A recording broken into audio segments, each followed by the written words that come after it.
What is up, ladies and gentlemen? Welcome back to the channel. Today is another Call of Duty Vanguard updated review. I plan on making these basically once a month, maybe once every 2 months, something like that.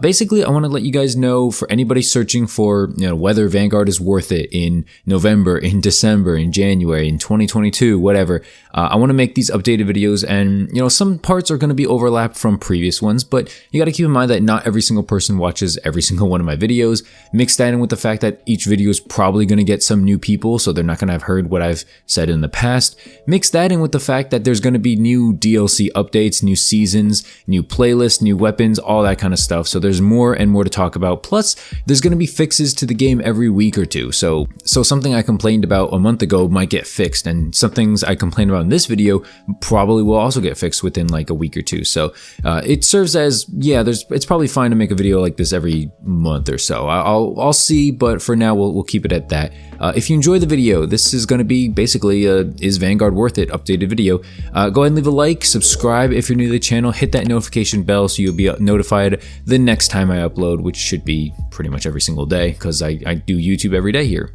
So with all that being said, let's get into the positives first. And these aren't probably going to change, so I'll kind of brush over these. If you've seen previous videos of mine, then you'll probably think that, yeah, it's pretty similar. First off, there is a ton of launch content, all right? A lot of maps, a lot of guns. There's plenty to grind for. There's an operator grind. There's obviously your camo grind. Unless you're new to Call of Duty, you know that there's, a mastery camo that every single person has the option to go for. When you get gold on every single weapon, you get the master camo. In this case, it's atomic camo, and it looks really good, I'm not gonna lie. Along with the operator grind and the camo grind, we also have the level grind. And while it's not as good as previous Call of Duties, the whole prestige system is gone. They mixed that in with the seasonal prestige system now.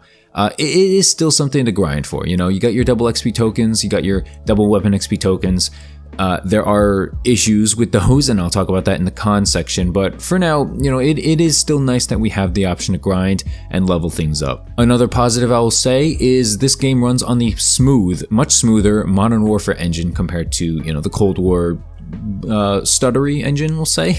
It feels good on next gen and PC, I will say that. If you're planning on getting this game for PS4, for Xbox, the old Xbox and the last gen consoles, expect glitches, expect bad graphics. You kind of have to expect it. You're playing a 2021 game on a 2013 console. Like, I don't really know what to tell you. I know that scalpers are making it like impossible to get a new console, a new system, but you gotta do what you gotta do, man. Maybe play on PS4, not PS4, sorry. Maybe play on PC or something. You gotta do what you gotta do at this point. And the last thing I'll mention here is, so far, at least for now, there is a decent balance between weapons and time to kill. Like, yes, the STG still kills very fast. Yes, the shotguns, as of right now, are very OP. But I'm just saying, in general, there's nothing that's like a lot of broken stuff. It could be way more broken than it currently is. So for the purposes of right now, this moment, December 1st, 2021, it's okay in my opinion. It's not great, but it's okay. Now that the pros are gone, or pretty much done with, and I don't cover everything, I haven't covered everything, but these are the biggest things that I think you'll want to know before you buy the game. I think more so, I want to spend more time on the cons. And I don't hate Vanguard, but I will say that there are more cons, there are more bugs and glitches than I first thought. So let's talk about them right now. Number one is the bugs and glitches, okay? This is server snapshot error. This is trouble joining lobbies, camo tracker, like camo challenges don't track.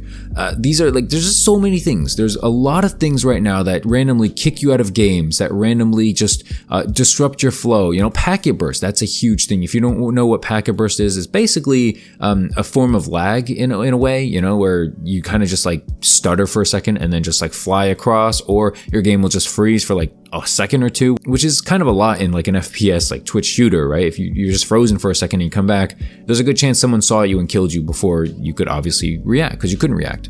along with those major bugs that I talked about, your server snapshot error, your trouble joining lobbies, your camo challenges. That's a big thing. The camo challenges not tracking is really big because a lot of people are going for camos in this game. I know a lot of people who are playing this game are using a variety of weapons, which is cool, which is why the camo challenges are here to begin with, is to encourage people to use different stuff rather than, the 5 best guns and never touch anything else.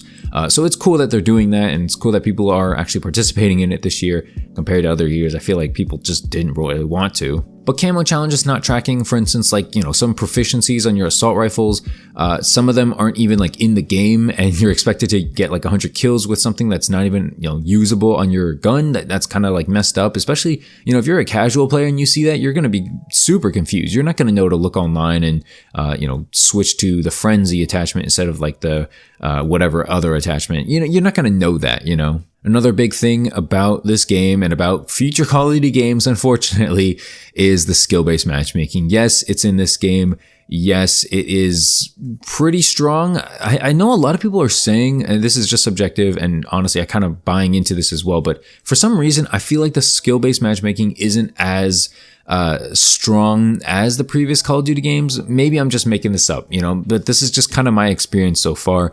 I honestly think part of it has to do with the pacing, since if you're not aware, there is tactical pacing, which is 6v6 and 4v4, kind of the smaller style, there is assault pacing, which is going to be more so slightly in between the smaller and the faster play style. So, 6 to 7 players, 8 players on a map. And then you have Blitz, which is going to have 10 players on small maps, 20 players on big maps, stuff like that. So, I think a lot of people are, a lot of the sweats most likely are probably going to be gravitating more so towards one of the playlists, whether it be tactical or Blitz. I feel like, as of now, Assault is kind of a little bit easier for me. Maybe it's just, it's a small sample size, but so far, my Assault gameplays have been pretty good compared to otherwise.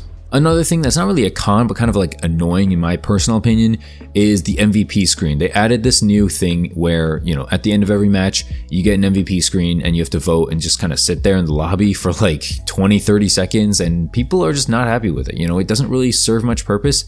The most you get is 25 XP per vote, which is cool, but 25 XP is basically nothing. I'd rather get my 30 seconds of my life back than sit in that lobby for 20 extra seconds for no reason, and there's not even assuming that you won't even get voted every time and you won't even get on the top 3 screen every time. So I don't know. I don't really think it's necessary.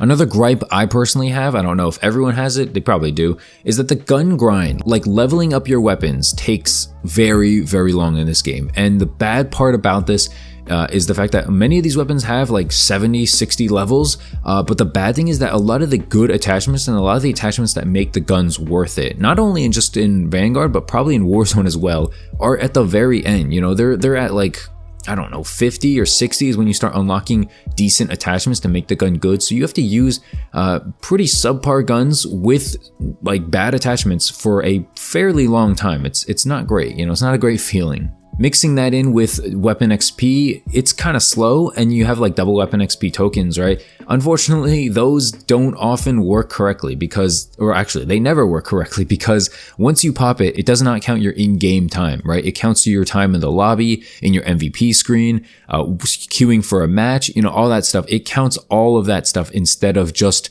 solely in-game time. So basically, they're trying to restrict you to once you pop this 1 hour token, you're on for that full hour. You can't just play 30 minutes, have 30 minutes of your in-game token later and then hop back on later. They want you to play for the long haul, obviously for, player retention. It looks good for their shareholders and it looks good to them. So double weapon XP tokens, I don't think they're going to fix it. Obviously, they did this in Modern Warfare as well, if you weren't aware. So they're probably going to, keep going with this. I'm not a fan of it, obviously, and I know much of the community is not, but that's something that's not really going to change. And the last little quick things I want to talk about have to do with Killstreaks. As of right now, the Mortar Barrage is, I don't want to say OP, but it's very disruptive. I don't know if you'll see it in this gameplay specifically, but it is for some reason just very loud, very disruptive. There's a lot of smoke, coming from it for no reason. If you play on shipment and you see a Mortar Barrage, you might as well just back out, because even if it's on your team, you're not going to be able to see anyone. You're going to get shot through the smoke a lot. And if it is on your if it's not on your team rather, you're probably going to get killed by it 5 times. Just one Mortar Barrage on shipment probably will kill you a lot.